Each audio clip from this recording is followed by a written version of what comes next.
Hey, social media friends, Dr. Lazar, we are just getting ready to go live on 103.5. So, we are talking tonight about chronic fatigue, and any questions you have, you can put them in the chat and we'll see those. And it's going to be a great show. Awesome show. Super excited. And here we go.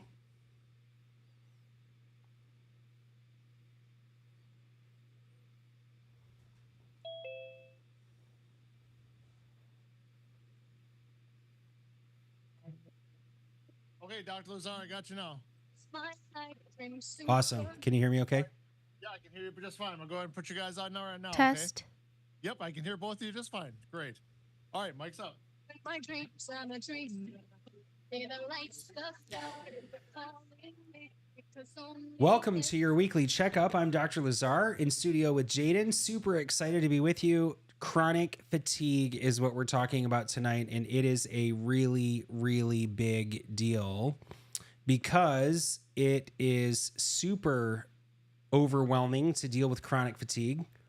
It's chronic, and you're exhausted all the time. It really is. It's one of the only things that actually has the name is pretty descriptive of what is actually happening. So it's a big deal, and we often see that it is overlooked. It's related to trauma. People think it's all in your head, and it's not. It's not all in your head, and it's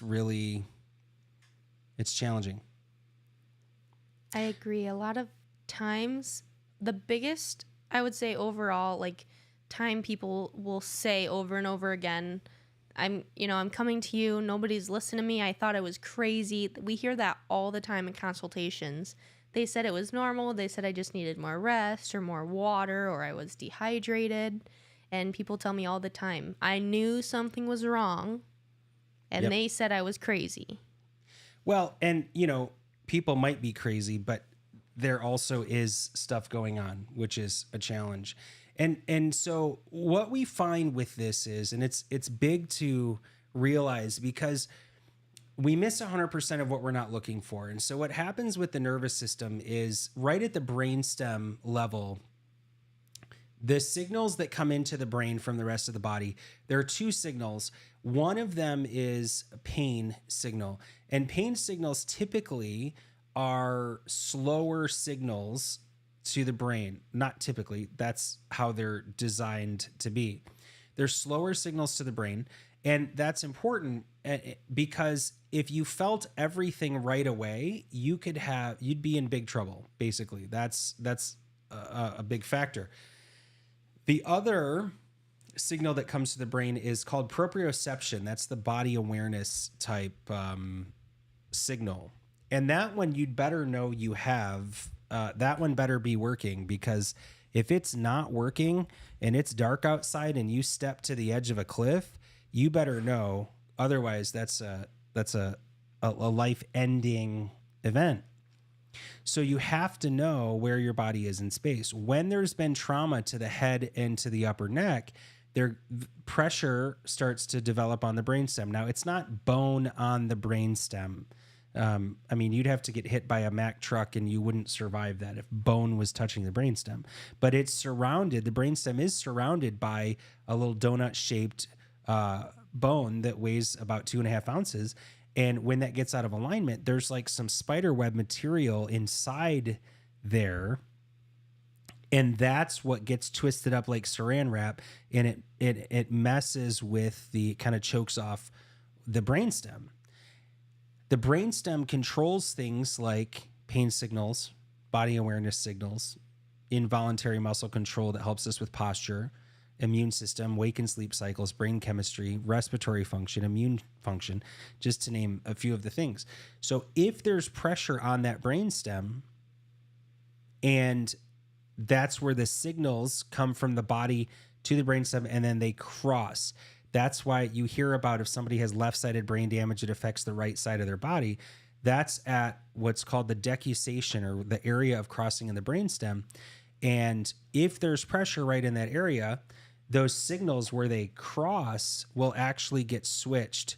And so think about if you've ever stubbed your toe or hit your hand on that corner of something, and you think, man, that's gonna hurt, and you wait a second or a second and a half, and you're like, it doesn't. Oh, there it is. Now I feel it. There's a latency period there, a delay, because the brain can't. That's actually not as important.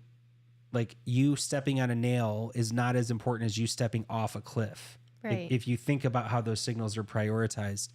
And so if those signals are not affected, then body awareness or proprioceptive signals will get to the brain faster, as they should, and pain will get to the brain more slowly.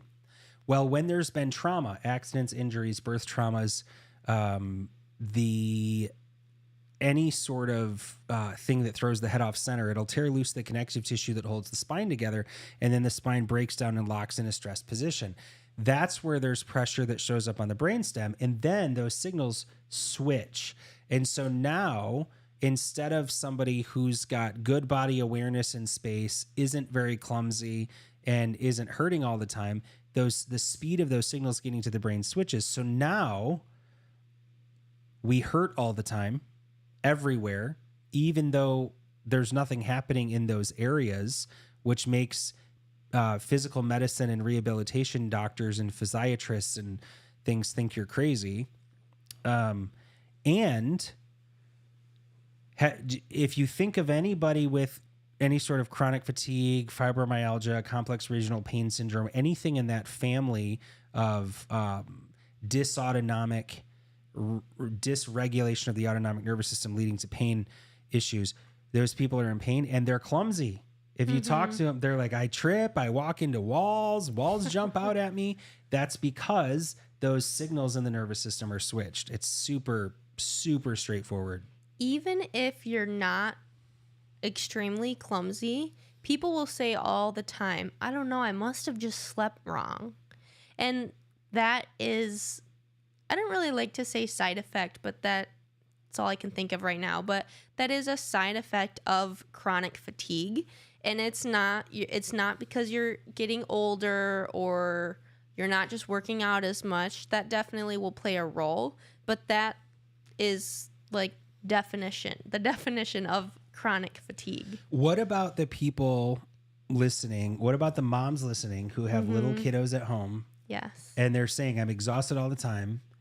What are they told by all like, it's actually one of the, it's more validating maybe than some other scenarios. But what, I know you have no idea what it's like to be a sleep deprived mom, but what do sleep deprived moms get told when they say they're exhausted? Well, usually they'll say, well, you're a mom, that's normal. And it's not normal. It's normal to be like, you're going to be doing a lot more work or staying up late as a mom. It's normal to be rude, moody, no, mean to your dad. Right. But besides that. But that's a lot of things. It's almost like a lot of people will say the doctors are just like writing off what I'm saying. They're not listening to me. I'm telling them I'm tired, more tired than normal. And I know that, so postpartum, anything, of course you're going to be tired. Your hormones are regulating and you're getting used to a new side or version of your life. But the amount that people usually are with chronic fatigue is not, it's not just because you have kids. There is something else wrong. And with the chiropractic care at Lazar Spinal Care, because it's so gentle and specialized in everything, even when I have a 7-month-old right now, and after birth and everything through like dealing with postpartum everything, I've been getting adjusted a minimum of 1 time per week, and I would say I don't feel tired at all. That's impressive. And I don't get sleep with a 7-month-old. So So, I mean, is that that's really interesting. Now I'm all off topic. We didn't plan on talking about that.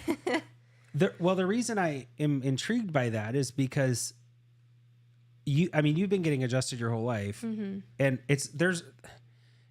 let me just say, I don't know that there's any like magic to adjustments themselves. It's that it makes it so your body works the way God designed it to work. That's the easiest way to say that. And so, but I just figured that it's because you're young and healthy.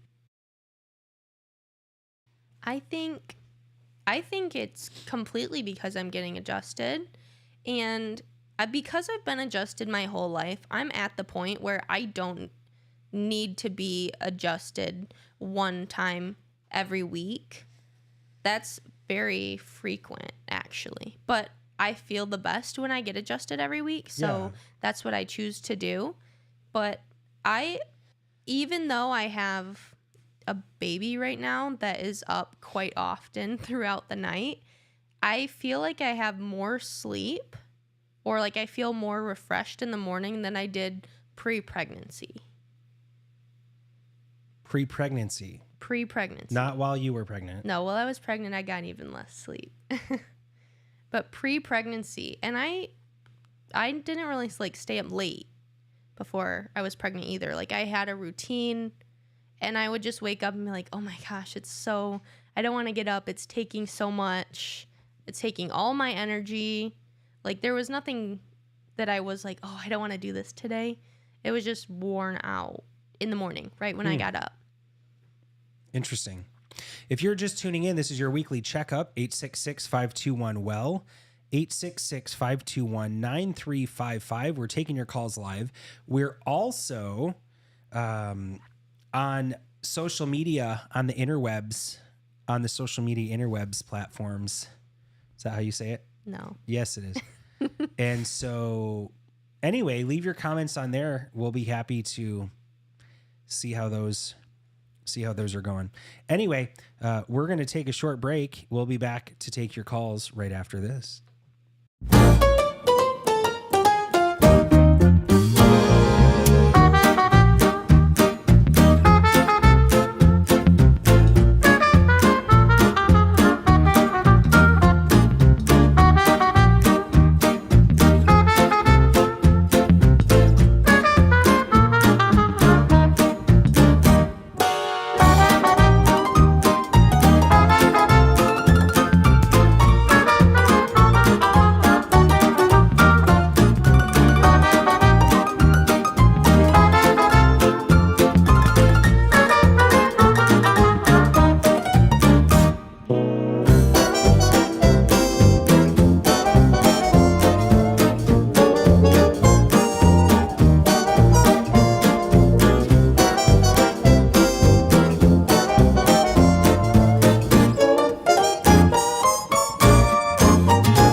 Welcome back to your weekly checkup, Dr. Lazar, Jaden Lazar. So we saw this really funny move. Well, so on the break, Jaden was telling me she can't work this way in this really like diva-esque way. And I said Jonathan, which I never say Jonathan. But anyway, it was the movie was Fly Me to the Moon. With Channing Tatum and Scarlett Johansson. Yeah. It was so good. It was good. And it was. They should sponsor us. Maybe they will. Maybe we'll get a check. anyway, there was this scene with this director, and he was just acting like a tool. And Yeah, he just kept saying, "I can't work like this. You know this about me." yeah, he needed it a certain way. That's funny. And then what was the other? He would say things like, quit looking at me for approval. Just be on the moon. Just be on the moon. When he's like, it was anyway. You have to see it. It's not funny to hear about it. I acknowledge, but anyway, it's still funny. All right, so we're talking about chronic fatigue and other stuff, obviously, but it's really big. I can tell you the number of people that feel so relieved when we identify it. I don't like naming things, because whether it's chronic fatigue or peanut butter and jelly syndrome. Is that a thing? That's not a thing. No, it's not. But I'm saying what it's called shouldn't be, it's not that relevant. People put a lot of power in what something's called, and they're like, no, it's actually this. No, it's actually that. It's not. And I'm like, all right, you guys fight over it. We're going to be over here getting the interference out of the nervous system. We'll just fix the problem. Yeah, so she can get on with doing the stuff she cares about, which is not figuring out what this thing is called, because it doesn't matter what it's called, because then it goes away when we remove the interference, and then everyone is like, oh, I guess we misdiagnosed it. That happens a lot with multiple sclerosis. We have a lot of people that come in with MS and will get the pressure off their brainstem. And I mean, people come in wheelchairs and they leave not in wheelchairs. No joke, no hyperbole. I'm not exaggerating one bit. And then they'll go back and they'll be looking for validation from their other providers on their care team.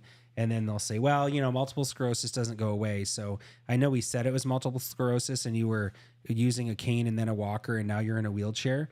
But now you're out of the wheelchair.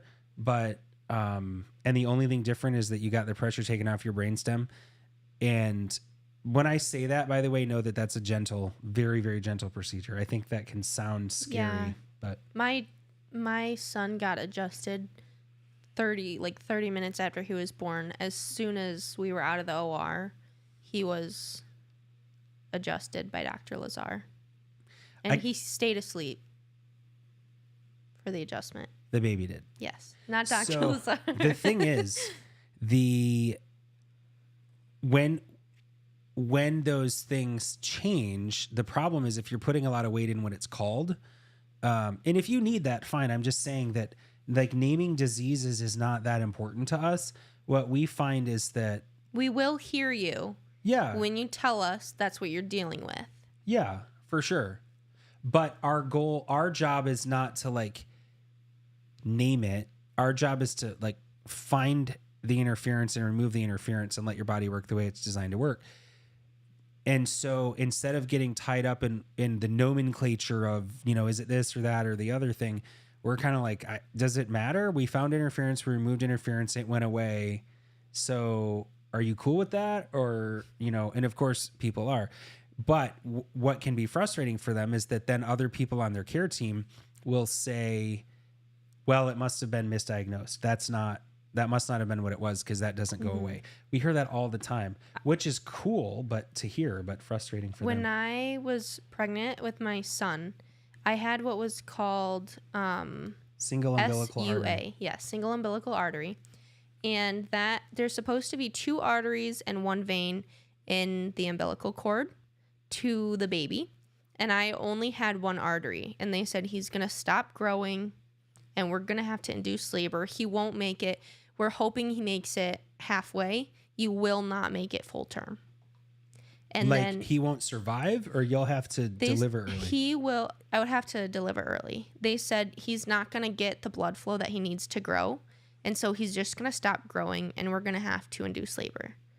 And I took that as a challenge. I was like, okay, let's make that not happen. And so I was getting adjusted 3 times a week. Now, we don't drink beer, but did you think hold my beer? Hold my iced tea. Hold my iced tea. Okay, cool. I got adjusted 3 times a week.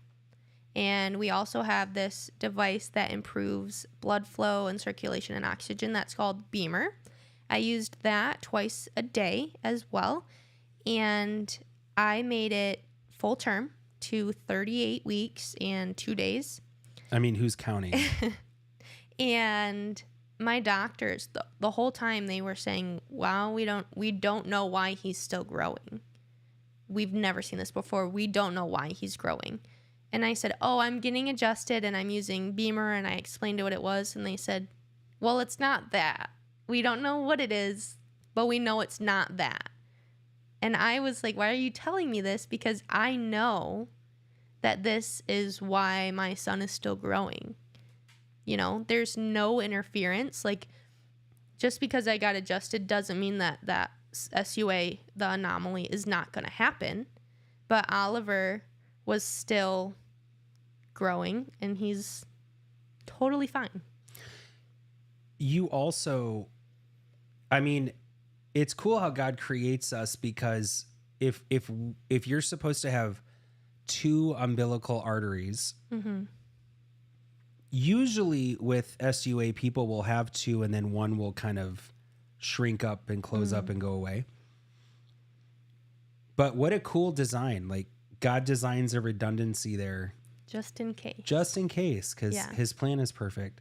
And what's so cool is your control center, your nervous system, was functioning well enough, and you were making sure that you had proper circulation with the Beamer device and with the adjustments, that you had enough blood flow going through one umbilical artery so that without the other one, everything was still fine. That's cool, man. We're fearfully and wonderfully made. And we believe this crazy thought that the body wants to function well, that the body wants to be healthy, that we're not fundamentally flawed. Doesn't mean bad stuff doesn't happen. It just means we don't start from, we're not moving toward victory. We're moving from victory. We're already victorious. The way God made us, we're already victorious. Now, stuff comes up, hurdles come up that cause interference that we get to deal with.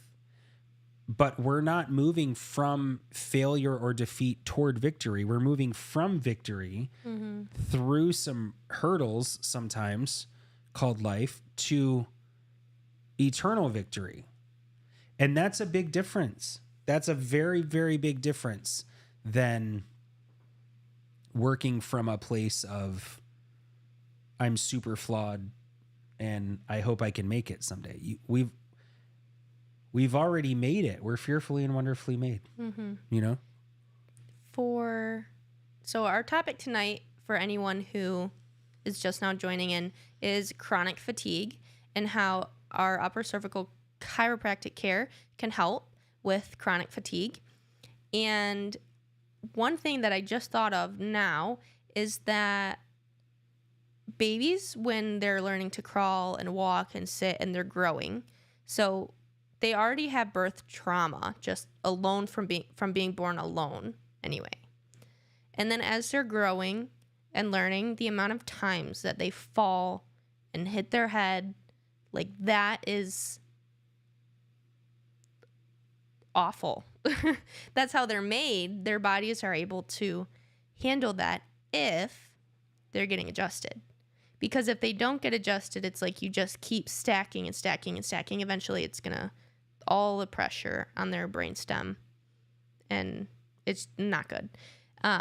But because my son is under chiropractic care, if he falls, I'm not worried, because I know I'll just take him to the chiropractor. I'll just have my dad adjust him, and he'll be fine. And when he falls again next week, because he's learning, he'll get adjusted, and he'll be fine. Think about that in life. What if you run around and you're like, oh my gosh, don't fall. Oh my gosh, oh my gosh, oh my gosh, don't fall. What? You need to fall. It's so stressful if you are like thinking all the time, like, oh my gosh, he just fell. Oh my gosh, oh my gosh. Because now I'm not worried about it. I know it's going to happen. Whether I am, like, I obviously won't let him fall on purpose, but he's going to fall. He's learning. And I don't have the added stress of, oh my gosh, he's going to fall, he's going to get hurt, and in 40 years, he's not going to be able to walk straight or whatever. I know that when he gets adjusted, Dr. Lazar will fix it. And then Not true. His body will fix it. Okay, well, I like the thought my dad can fix everything. Yeah. Well, you know better than that. That's what mom's for. So chronic fatigue is a big deal. And we talk about it not because it's different than anything else. I mean, we're talking about dysautonomic chronic fatigue is what we're talking about. There can be other types of things, but anytime we're talking about dysautonomic anything, migraines, chronic fatigue, depression, anxiety, infertility, but it's because the regulatory system, the nervous system is not working properly and it's not regulating the body properly, and it doesn't need to be fixed. It needs to have the interference removed. That's the part that's key. And, you know, whether that makes a difference to you or not as a listener or a patient, but it matters because we're not going around fixing anything. That's different than a sick care model. And there's nothing wrong with a sick care model. This just isn't that. Right. This- We're preventing future problems from showing up, as well as fixing the lifelong problems, not fixing. Removing the interference for, So the body fixes it. yeah, the body fixes it, but Yeah. we're removing the interference so that your body can do its job. And birth trauma alone, the amount of trauma that will at least bare minimum turn into chronic fatigue later in life, we're preventing that from becoming chronic fatigue. Absolutely. Absolutely. That's super cool. I'm so excited. This isn't directly, I mean, this is not about chronic here, whether it shows up as chronic fatigue or irritable bowel syndrome or whatever. I had the privilege today of adjusting Emmy. Yeah. She's 2 days old, a day old. She was born this weekend. And I adjusted her, and that's my jam, by the way. Like, I tolerate the rest of it, so I get to hang out with kiddos and take care of babies and stuff. But I adjusted mom, I adjusted Sophie, and I adjusted baby Emmy, and she was having a hard time latching on and wasn't pooping. And the text I got after was, Emmy had a huge poop after you adjusted her. What a cool text to get, right? And she's latching so much better. That's so wonderful. And the thing is, like, anytime you do something for others, like, there's so much in it for us because it's the coolest thing ever to know that she's going to grow well, not grow sick. Mm-hmm. You know, if she's adjusted, if she's been alive 2 days and she's been adjusted on one of those days, she's been adjusted for half of her life. I would say more than that because mom was adjusted before pregnancy, Right. and during. So the entire Her mom, time, yeah, her yeah, mom. yep. The entire time she was growing was the correct way without interference. Right. So by the time she was born, she was already adjusted her entire life. She had proper nerve flow from mom. I mean, mom's nerve flow was proper. And this was mom's first pregnancy, first delivery. And she was saying she pushed for less than an hour. And in the birthing center, that's pretty unusual. I mean, it's not unusual for what we're seeing. I was not surprised when I heard that because she was under chiropractic care. I was very happy for her that it was only an hour Yeah. because that's very fast, especially for your first kid. But for someone who's under regular chiropractic care, that doesn't surprise me at all That's super cool. because that's how your body is meant to work.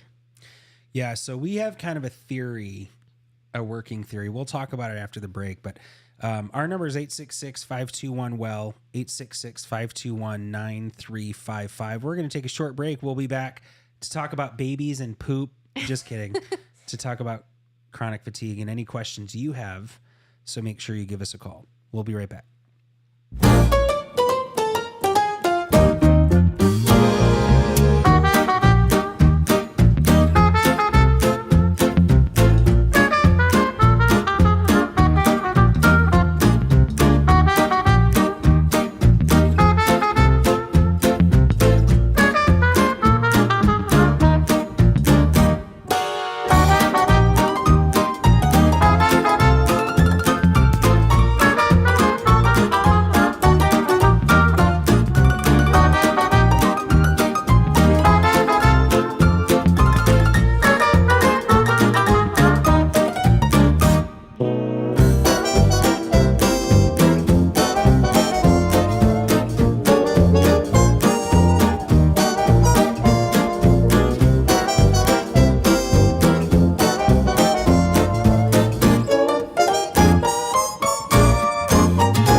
Welcome back to your weekly checkup. We're talking about chronic fatigue tonight, and that doesn't just mean that you're chronically tired. That means that your body is dysregulated. It's not regulating properly. And so it shouldn't be like that. We've got to make sure that we're addressing it so it's regulated, and that's what we're talking about tonight. So Our theory is why don't you share our theory? I want to hear the way you describe it. Okay. My theory is I've mentioned a couple of times actually on this show already. I have a 7-month-old, and I was adjusted. If we go all the way back, my mom was adjusted before and during her pregnancy with me. I was adjusted immediately after I was born and my entire life. And through my entire pregnancy, I was adjusted. And then my son was adjusted immediately after birth. And he started teething first at 15 days old, he rolled over. And I looked at my mom. I was like, oh my gosh, you saw this, right? Because that's not normal. And then he continued to do it. So we knew it wasn't a one-off thing. And then he also, at 3 months, started teething. And I would say before he was 2 months old, he was sleeping through the night. At 3 months old, he started teething, which is roughly 3 months early. And he got 4 teeth. Or 2 teeth. And now he's 7 months old and he has almost 9 teeth, I think. And my theory is that he is not, people will say, oh my gosh, that's fast, that's early. He is progressing or growing quick. And to me, I think that he's actually progressing on the normal level or rate or speed, whatever, that he should be, because he has no interference. Whereas all the other babies that are born that are not regularly under chiropractic care are progressing at a slower speed than they're supposed to because of the interference from the birth trauma alone. Mm-hmm. And because chiropractic care in babies is not considered normal, or very many people don't do it, is why the overall number says they're going to start teething maybe at 6 months. I met a mom today. She has a 14-month-old who has 4 teeth, and that's considered normal. But my 7-month-old is getting his 9th tooth. And I think that's due to there being no interference on his brainstem, and his nervous system is functioning properly. That's due really to cool. chiropractic care. Because his body's allowed to function the way it needs to. So we're talking about chronic fatigue, which is when stuff shows up later, stuff shows up later in life, but it's been developing for a really long time. So it's really important to understand. So when I was in school learning about things like this, chronic fatigue and fibromyalgia were kind of cousins. They're saying some different stuff now that chronic fatigue syndrome is also known as myalgic encephalomyelitis, which is just a big word that's they're basically saying it's this debilitating disorder. There's extreme fatigue and it can't be explained by an underlying medical condition. That is 100% false. Mm-hmm.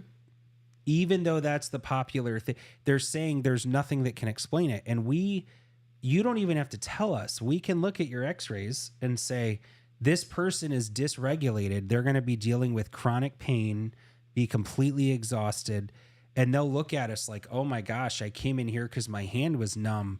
I didn't know that, you could help with that. We're not helping with anything different, but we can tell just by looking at the x-ray, not just, I mean, they're very specific x-rays, but we can tell by looking at those what's going on. So to say it's not characterized by any underlying condition is 100% false. It's like, we've written about it. We've got ebooks on it. We've done tons of radio shows over the years about it. We've done talks all over the country about it. Like, it's insane how clear this dysautonomic chronic fatigue inflammatory process happens. But encephalomyelitis, encephalo means head. And so what they're saying is that the body has, we think, this autoimmune reaction where the brain starts to swell. Okay, yeah, that is happening. But when the brain swells, where is that increasing pressure? Is it at the bottom part of the brain where it goes into the brain stem? And of course, it's going to put more pressure there as pressure increases higher up in the rest of the brain. But why would the brain be swollen in the first place? And it's really a simple concept. It's a twofold factor. Number one is if there's pressure at the base of the brain, at the brainstem, then cerebral spinal fluid, which bathes the brain and the spinal cord, and blood flow, and lymph flow, and nerve flow into and out of the brain are all altered. That's bad. Really, really, really, really bad. And if it's altered in such a way that the fluid can't drain from the brain, now there's more stuff taking up space in there. That's no different than a swollen ankle after an injury. Edema is too much fluid in an area that's not supposed to have that much fluid, right? So that's one reason it's called an encephalomyelopathy, where the brain swelling is leading to the muscle pain. The second factor, and both of these can happen. It can be yes and. The second factor is that when we're eating stuff that our body doesn't know what to do with, How to process. yeah, because it shouldn't have to process. I mean, if you're eating food God made, the body knows what to do with that. But if we're eating, drumsticks and Twinkies and Burger King, Which does taste amazing. It does. our body doesn't know what to do with it. And so then as that happens, eventually the tight connections in our gut start to open up, and now the bacteria that are breaking down the food by design leak out of the gut into the bloodstream. If you got poked with a rusty nail, would there be inflammation in that area? There should be. That's how it's supposed to work. So you're saying if you get stuff in places it's not supposed to be, the body might inflame. That would be the healthy response. That's what is supposed to happen. So now let's take this bacteria that's designed to break down our food, have it leak out of the gut into the bloodstream. Wouldn't we want the body to have an immune response when there's some weird, funky stuff in the bloodstream? I would. That's exactly what's supposed to happen. And when that happens every single time we eat breakfast, then snack, then lunch, then snack, then Starbucks, then dinner, then snack, then, popcorn, then whatever. Every time we eat, if we don't have those tight connections in our gut,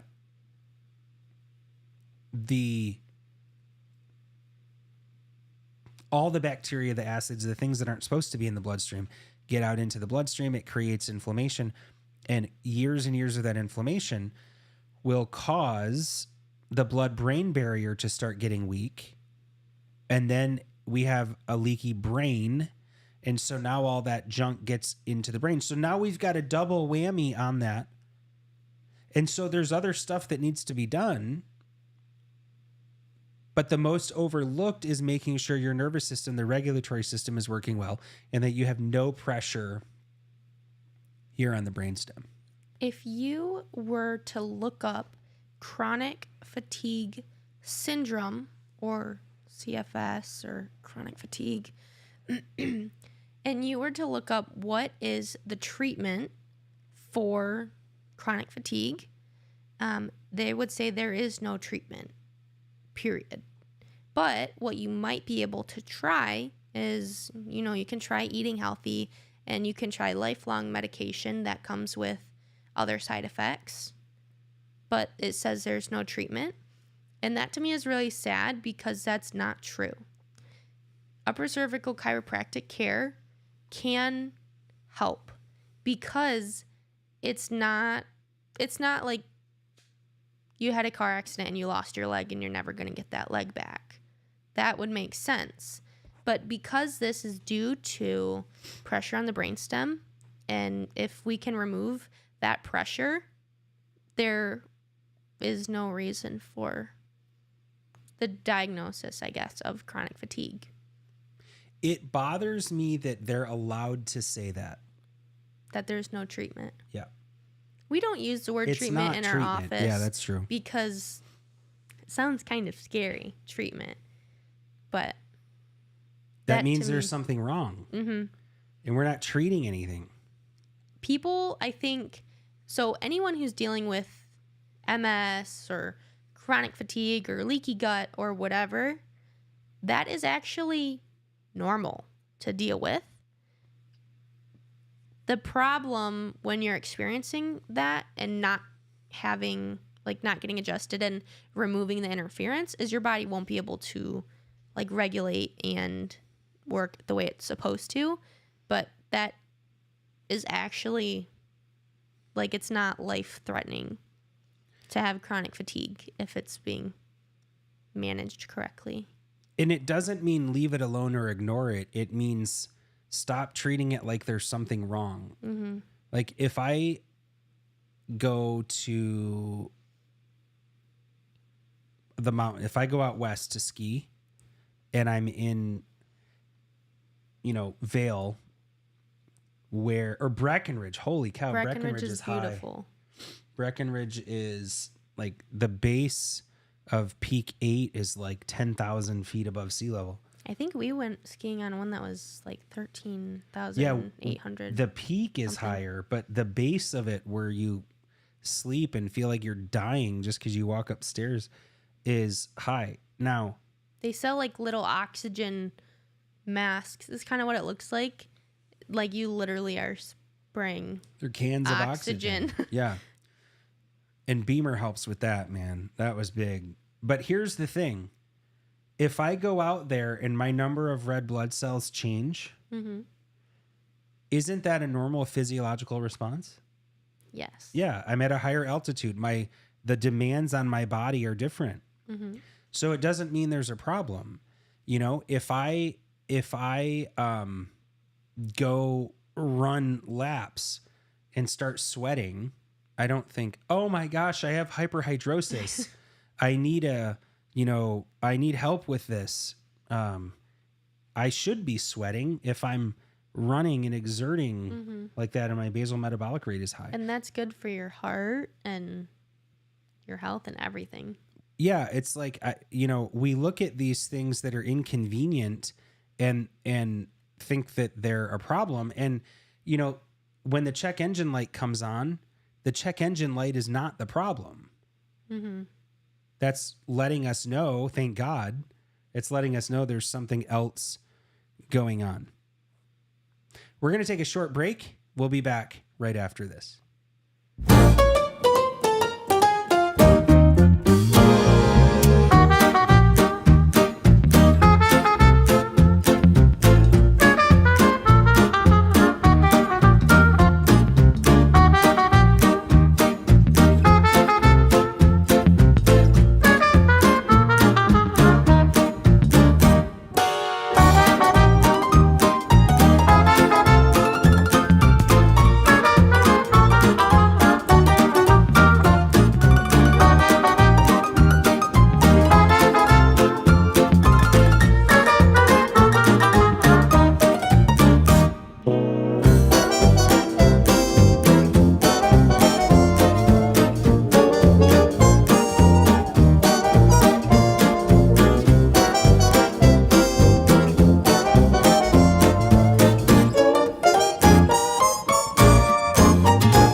Welcome back to your weekly checkup. Dr. Lazar and Jaden are in the studio rocking it out Soon with... to also be Dr. Lazar. That's right. That's right. But you don't get it early, man. You don't get it early.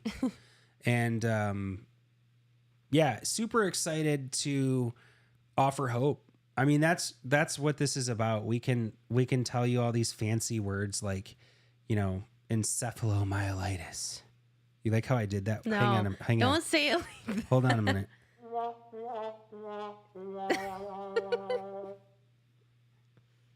I got buttons. I think you were trying to click like the happy button. No, hang on. Because you were like proud of how you said it, but like the wah wah wah was because I didn't think it was good. I got buttons. Anyway. Dr. Lazar is a kid at heart. We all are.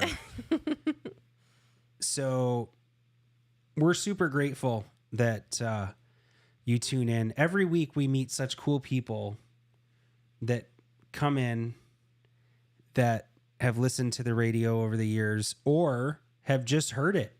Like, and we pray all the time that the people that are supposed to hear this will hear it.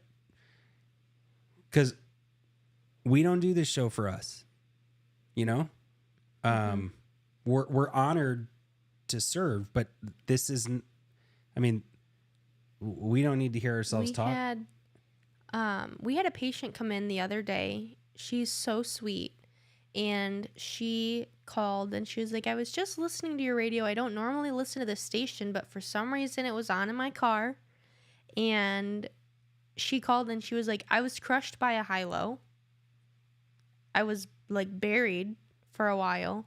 I had several surgeries and screws in my neck because I was crushed. And on top of that, I had 2 botched surgeries. And she's like, I'm not very comfortable, so I thought I should try your chiropractic care. And first of all, I heard when she said all of that, I was like, oh my gosh. And you're still like this happy and this nice. Like I would be livid, but she's the sweetest lady. And she is getting her life back. And our care because it's upper cervical and so gentle, it doesn't matter that she has screws and rods in her neck. We can still safely remove the interference. That's true. That's true. She has one of the biggest misalignments I've ever seen after such significant trauma. I've never seen them. This is like, it's, I am very proud that she's still happy. It's amazingly horrible that her spine and nervous system are doing what they're doing, but they're changing. And I'll tell you what's super cool. After her first adjustment, family noticed that she was standing differently. After her very first adjustment, man, that was cool. And that's all because her car to me, that was not random. That was God wanting her to find the solution that she needed to feel better and function better, function properly. Yep. And so that to me was not weird or funny. Like, God did that for a reason. But to anyone listening, they'd be like, wait, you never listened to that channel and it randomly was on one day in your car and you heard the solution to fix your life, you know? And she's involved in, one of her jobs is to work, she works at a church. And I think, you do God's work outside of church as well. But specifically, I was thinking, man, this woman's doing God's work. What's this going to look like in 6 months or a year or 5 years or 10 years when she's not dealing with this interference? She hasn't been dealing with the interference for a long time. That's and cool. To her, this became a normal. Living with screws and rods and pains and I'm assuming pain medication from the surgeries. She's prescribed it. She doesn't like to take it. So she just suffers. She either suffers with pain or suffers from side effects of the pain medication. And for that to be her normal, like, I just, like, the fact that people feel like that is okay to be normal, like, that's supposed to happen. Like, I'm so happy for her that she found the solution that she was looking for. And I can't say it enough or get it to enough people that chiropractic care, I truly, honestly believe that our upper cervical chiropractic care can change your life. 100%. 100%. It's like, and the cool thing is, it doesn't matter whether you believe it or not. It's like gravity. I mean, you can say you don't believe in it, but we're just working with the body's principles. Like, they're natural laws. It's the way God designed things. And we're just crazy enough to think, hey, we think if we study health and vitality that we might get healthier. And we think crazy thoughts like innate intelligence. Yeah, we're born with it. It's already in there. God made us with what we need. That's cool. Hey, our radio listeners get a complimentary consultation, $224 value. You can use it for yourself. You can share it. You can use it and share it. You can bring your entire family in for a complimentary consultation. Those are fun. Yes. Not everybody's a candidate for care, and we understand that. We can't help everybody, but we do believe that we should find out whether we can help or not. Because suffering is optional. The only thing to lose is the pain and the exhaustion and the fear. That's the only thing you'll ever lose. That's a good thing to lose. Once we get our hands on you. Don't say it like that. That's true. It's true. It's true. 866-521-WELL, 866-521-9355. If you're not in the Metro Detroit area and you don't feel like coming to Ann Arbor, well, then that's a bummer. No, you can always reach out and we can help you find somebody in your area or try. We do have people that fly in, which is super cool. We have people that fly into the country. It's our vision is to have places worldwide available, but we need your help with that. You got to spread the word because it's not very sexy to stand up against systems that generate revenue when you're sick and suffering. And when we stand in the way of that, that comes with some stuff. So we need your help. We need you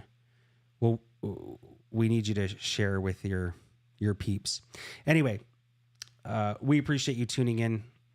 As always, we're here for you on the air, in the office. 866-521-WELL, 866-521-9355. If you or someone you love is suffering with chronic fatigue, or you think they might be, they need to give us a call. We need to check and see if we can help. On behalf of our team in Ann Arbor and our awesome team at WMUZ, this is your weekly checkup. Thank you so much for tuning in. We look forward to being back with you next week. God bless. Okay, we are all set. We'll talk to you guys next week. Thank you, Anthony. All right, bye-bye.